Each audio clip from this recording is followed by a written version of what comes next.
नमस्कार दोस्तों, हिंदी साहित्य का इतिहास जो कि डॉक्टर नगेंद्र और डॉक्टर हरदयाल द्वारा संपादित है कि एक नई जर्नी शुरू करने जा रहे हैं।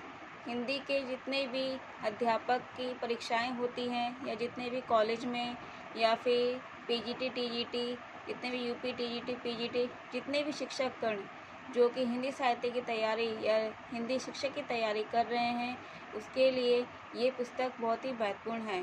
तो हम इसकी एक डिटेल में जानकारी हासिल करेंगे। आज हम इसकी विषय वस्तु को देख लेते हैं।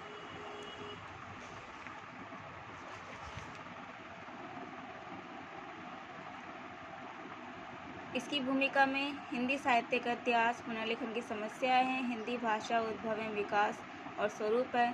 प्रथम खंड पूर्व पीठिका तथा आदिकाल है। अध्याय 1 में पूर्व पीठिका, इतिहास, अर्थ एवं स्वरूप, हिंदी दर्शन की रूपरेखा, इतिहास के प्रति भारतीय दृष्टिकोण, इतिहास के प्रति पाश्चात्य दृष्टिकोण, साहित्य का इतिहास दर्शन, साहित्य के इतिहास और साहित्य लोचन, हिंदी साहित्य के इतिहास की परंपरा, हिंदी साहित्य के इतिहास के आधार, काल विभाजन और नामकरण है।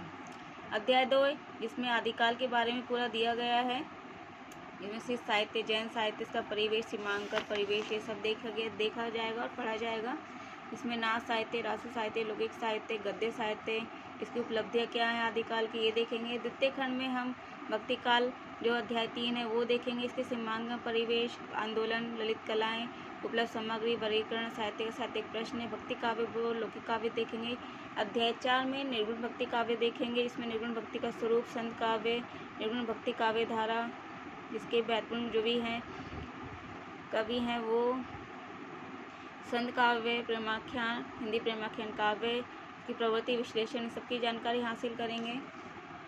प्रेमाख्यान परंपरा, हिंदी में प्रवर्तन का विकास देखेंगे। सगुण भक्ति काव्य पढ़ेंगे अध्याय 5 में, जिसमें कि हमें वैष्णव भक्ति का उदय, वैष्णव भक्ति धर्म के विविध रूप और वैष्णव भक्ति के प्रतिष्ठापक आचार्य, भक्ति के वैशिष्ट, राम भक्ति, हिंदी राम काव्य, कृष्ण भक्ति काव्य, कृष्ण भक्ति कवि निम्बार्क वल्लभाचार्य, राधा वल्लभ संप्रदाय, हरिदास संप्रदाय, चैतन्य संप्रदाय, निरपेक्ष कृष्ण काव्य। अध्याय 6 में भक्ति काल की अन्य काव्य प्रवृत्तियाँ देखेंगे हम।